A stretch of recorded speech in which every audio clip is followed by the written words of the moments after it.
Hey everybody, and welcome back to In Between Paychecks Kitchen. I'm Oz, Jack Later, still in Lake Jackson, and this one's going to be great. It's got some exotic stuff, we got some normal stuff. I'm going to substitute some stuff because, Texas, but I get to use fish sauce, and this is going to be great.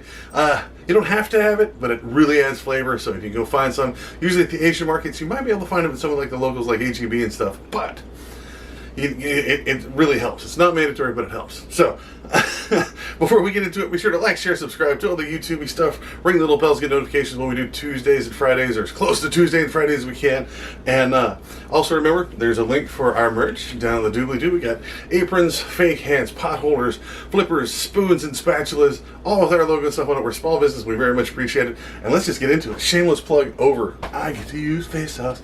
I don't know, Anne's just going to love this one too, so Alright, so there's a lot of stuff. You might want to write it down. I screw up later, so let's pay attention. So you're going to want some chicken thighs. 2 or 3. These are relatively small, so I'm going to use 3. I think the recipe called for 2. You want some cilantro if you're into cilantro. If you're not, don't get the cilantro. We're going to use that and a lime to dress it later. And then we just called for a chili, so I got this poblano. It's got a nice flavor to it. It's not spicy or anything, so it really helps. But again, just one big, you can use any kind of pepper for that. Now, you got your lemongrass. You can use fresh stuff, 2 stalks, or you can use 2 tablespoons of that and 3 tablespoons of fish sauce. Fish sauce is great. Optional though. If you don't like it, don't get it. You want some chicken broth. You want 8 cups of that. These are roughly 4 a piece in the box. You can check it on the sides. And you want 3/4 to 1 cup. It's up to you. I use 1 cup of rice. Now I splurged a bit and got the coconut ginger stuff just because it adds some little extra flavor to it. You want a little bit of ginger. You only want 1 inch of a ginger root. Now it's not all uniform, so just kind of judge that by your heart. Now it called for Thai chili with the seeds. I couldn't get one, but here Texas, so jalapeno it is. And that's it. You can put salt and pepper, whatever you want with it, but this has got so much flavor you won't need to. First things first, wash all your fruit and veg, all of it. Wash it. Now, get you a knife, cut you about 1 inch. Again, because it's wider, it's not uniform. This is just for making your broth. You're going to siphon it out, so it doesn't have to be too big. See, like I said, about your thumb length, a little too wide. Put the rest of it in a Ziploc bag, put it to the side, boom, and you're done. So this is gonna, all the stuff that's gonna go in your pot first. So go ahead and chop this as rough as possible. The thinner you get, the more stuff you get out of it when you're making your broth. Be sure to get the little hairy parts loose and throw those away. Get you a nice sharp knife, cut it as thin as possible. That way you get more of it out of it when you're making a broth. If it's really thick, it won't get all the stuff out of the center of it. So I just run it once and then run it back to the top. Now your cilantro, poblano, and your lime are gonna go later. But your jalapeno and ginger now, so cut off the top of your jalapeno, throw that away, and now, because it told you to leave the seeds in it, because we're going to pull those out later when we, run it through a colander or something. So just cut it one way, lay it flat, and cut it back and forth. Again, the more you cut it, the more stuff you get out of it, the more oils and flavors you get. But just be careful, don't hurt yourself. Cut these nice and slow if you want. Cut these to one side or the other. Now, I lost some film here, so put your ginger, your jalapeno, and your 3 chicken breasts in a decent sized pot. Add 2 tablespoons of your lemongrass powder, or both stems of your lemongrass, and then 3 full tablespoons of fish sauce. Again, somehow my computer ate this. That's why I slowed it down, just to kind of let you know what happened here in between the 2. I was cooking 3 different things. This one got lost. I'm sorry. So put that in there, and then we're going to add our chicken broth right on top. Just a little bit of movie magic to kind of take up the spot where I screwed up. I'm sorry, y'all. So go ahead and put all 8 in here. Now, if it's not coming out fast enough, just stab it. It'll come out faster, just like people. We'll put those in there. Now, again, this got really close to the top of mine. If I didn't have to strain it later, I probably would have changed to my big pot, but it always looks better to cook here. Lucked out and it fit right at the top of mine, but put all 8 in there. Well, the rest of your ingredients, and hold off your rice and your other vegetables. All right? Stab and get this stuff out. Now, this is what takes a little time, the longer this is. So once you get this in here, you want to bring this to a boil. So put it about medium high, bring it to a boil. Once it boils, reduce it. See, here you go. Nice rolling boil. Smells amazing. Just the lemongrass and jalapeno just make that perfect. Now turn it down to a simmer, very low as possible, and let it sit for 2 hours. It's just going to sit and simmer for 2 hours. You're going to make that broth, okay? So set a timer on your phone and come back to it. After 2 hours, but sitting and simmering, this is hot. It smells great. Going to move it over. First thing you're going to do is you want to pull those chicken thighs out. They're nice and cooked. Again, the entire thing smells great. But you're going to pull this chicken out, set it on a cutting board. You put it on a plate or just your counter if it's clean, whatever you're going to do. And we're going to show you how to pull this apart to shred the chicken. Now, somebody told me you can do it with like a blender. You know, just like run it through like it's anything else. But I'm going to show you how to do it with 2 forks. Just you can do it with a fork and a spoon, or just 1 fork in your hand if you don't mind burning your fingers a bit. But just put the fork in it and pull it apart, and that stringy meat will come across, and the 3 little thighs is going to make a pretty good sized pile of chicken. So I sped this up a little bit, but yeah, just go ahead and shred all 3 of those, and then set them to the side. Now we're going to work on our broth for a minute. So once you get all this nice pulled apart, as much as you want to, the more people you have, the more shredded you're going to want it, okay? So you got all this, got all this stuff in it. Now you don't have to do this. You don't have to bring everything out and strain it and do all that kind of stuff, but the original recipe said to. So you can use a colander, you can use a strainer, you can use some fine cloth. I got this flour sifter thing, but it's the only thing I have that has this, the mesh bottom. So it works. I'm going to show you how to do it as a hillbilly. So I transferred everything into a smaller pot, and because I want to cook it back in my big pot.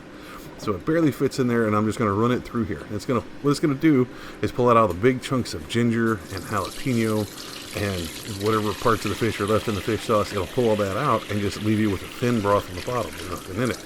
Don't have to. You can leave those chunks in there, especially if you're trying to make it beefier and stretch it a little further. You can put all that stuff back in it. But the recipe said to separate that stuff and move it to the side. Again, colander, some cheesecloth, whatever. So now you got your broth here. You want to start bringing that to a boil, so put it back to medium, medium-high, and then add your 1 cup of rice. Now, if it's regular rice, be sure to rinse it beforehand. This flavored stuff, it's already been rinsed, and then it has flavored on it, or flavor stuck to it. So I got my coconut and ginger that's on there, so just go ahead and put that in there. 3/4 if you want less rice, or 1 cup if you want a little more. I use 1 cup just to make it, just fill a little more, and a little more filling. Now, it will soak up that broth. Now, you want to bring it to a boil, and then turn it down to simmer again. Whoop, there it goes. Bring it to a boil. It usually takes a few minutes, and then let it simmer again for 30 minutes. So you want to turn it all the way down, 30 minutes, cover it. If you have it, you can use a plate, whatever to cover it. Doesn't have to cover it, just makes your whole house smell great. So while that's simmering for that last 30 minutes, let's go ahead and prepare all your dress for it. This poblano, just cut the top off. Now I'm going to split it and take all the seeds out. Now this is deveining, and the seed removal takes a little while. I'm just going to pull these off. Now once you got that done, you want to cut it into long, thin strips. Thinner the better. Make sure you get all the veins out of it, okay? So if it's got any dark spots or any smudge spots, just go ahead and cut those out. You don't have to have those. It's not mandatory. You don't want to throw the whole thing out. Just cut out the little part that's dirty, or it's got a little bad spot in it, or it got bruised or something. Eat it, whatever. They didn't eat all of it. They left you enough. And get you a nice sharp knife and cut it lengthwise here. And you're going to try to cut it as much as you can. Now, if you can't get it too thin the first time, you just cut it, and cut it in half, and cut it in half again, until you get these long, thin strips. And then once that's done, set it aside. Your cilantro, you don't want to do the full head. You always want to do like a couple of inches of it, especially if you got a bunch of people that don't like cilantro. I like adding my cilantro late because I know a lot of people that have that soap gene that make it taste like soap. So just cut you off a few inches and then come back and mince it down to where it's not just giant leaves. Save the rest of that for other recipes. We will find something to use that leftover cilantro in. Now, the cilantro you cut off, just cut it back and forth, kind of mince it down so you're not just getting big handfuls and mouthfuls of leafy cilantro. And set that to one side, and then we're going to get out our lime. Where's our lime? Well, cilantro is great, but again, be sure to ask. Like, you're supposed to just put a little bit in it for garnish, but it adds flavor, so I like using a pretty good bunch of it. So, it's up to you. Now, your lime, be sure to pull the sticker off. Always get the sticker off your fruit and veg. And then you're going to cut it lengthwise from the top of the bottom where it grows to where it comes to a point. And you just want wedges. So you're going to cut it, again, lengthwise. Cut it in half. Now, half we're going to use in our soup, and the other half we're going to use as garnish. So take this, set this aside, and just put it in with your meat. The rest of this, cut it into a couple more times in half or quarters or thirds, and you're just going to get these wedges. You can cut them in the middle if you want, just to hang them off the side of the bowl if you want to be fancy, or you can just leave them as regular wedges. Some people like it in their soup, some people don't. The recipe only calls for a little bit. So, now, had this cooking for 30 minutes. Make sure your rice is cooked. If your rice isn't cooked, cook it a little bit longer. It happens. Right, so once that's in there, give it a nice stir. My rice is cooked. It's nice and good. Go ahead and add your chicken back. This is the stuff we shredded with the forks. Go ahead and do that. Put that back in there. Boop, boop. Spread that in. And then that other half of the lime that I was telling you about, remember, like I wasn't going to forget it.